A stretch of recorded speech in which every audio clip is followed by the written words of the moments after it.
Hi, good evening. Music has a way Well, thank you so much. You need 2, 3? of pulling people together. I can check you in over here if you want. For these ticket holders, Thanks so much. Have a great time. their wait Here's a program for you. is finally over. I hope you all enjoy your time. Thank you. Anticipation has been building. Good evening. Thank you for coming. Patrons So it is my pleasure to welcome you on behalf of all of the museums. do not want to miss this event. It's about memory. It's about family history. A concert more than 80 years in the making.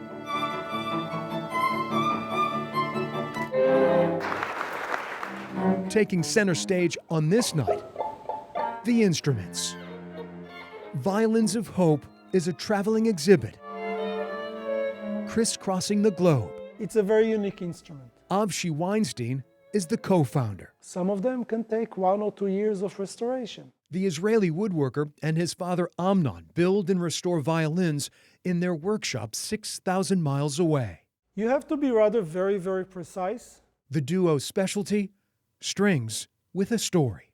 I'm working with violins which are anywhere from few years old up to almost 500 years old. They all have history. Many of these instruments belonged to Jewish musicians in the early 1900s. This is what those people had. This is what they could afford.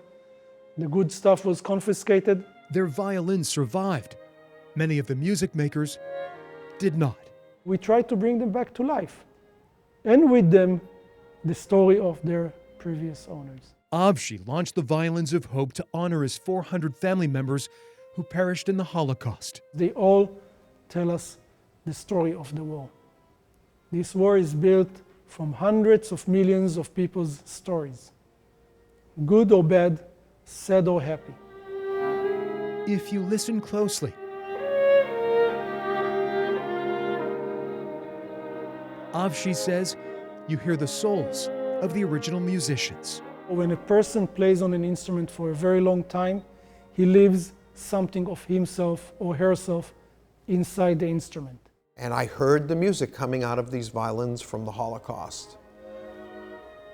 It was really something to behold. Virginia Holocaust Museum Executive Director Sam Asher says it's taken 3.5 years for the exhibit to reach Richmond. It's one thing for me to look at the instruments, but when the musicians took them, felt them, held them, played them, it was unbelievable. Sam says for prisoners in concentration camps, music provided an escape. You were transported in time out of the terrible situation you were living in, back to a time when it was a semblance of normal life. This is why they've been restored. They're supposed to be used. The museum's archivist Tim Hensley says even in their advanced age, the violins remain durable. Most of these are either from the 1800s, late 1800s, or the early 1900s. Not so silent witnesses to an unforgettable period. So in that case, we are assuming that the person who actually gave up this violin probably did not survive. I mean, it's amazing to think where this viola has been. Molly Sharp is a member of the Richmond Symphony. The music helps you transform them and heal them. The professional musician says playing the exhibit's only viola can pull the heartstrings. But Molly tries not dwelling on the past too much while performing. You know, the story of this instrument is not over. It's a living memorial in a way, and we are keeping them alive by continuing to play them. There are no two instruments which are the same. Avshi and Amnon are determined to expand their collection. Where are we going to stop? Honestly, I don't know. We get very good feedbacks, which makes it even better. Hopefully we will go on. The father and son are searching for more violins linked to the Holocaust before they're lost forever. Violins of Hope is a way to remember, it's a way to cherish, and it's a way to hear a different time.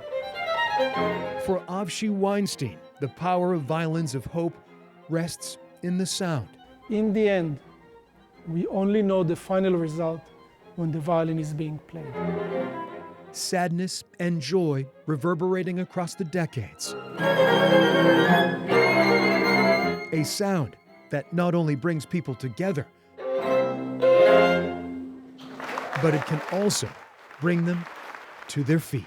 This is also a resurrection of these instruments to remind us of these people, to remind us of a terrible time, but also to give us hope. And that's why they're called the Violins of Hope.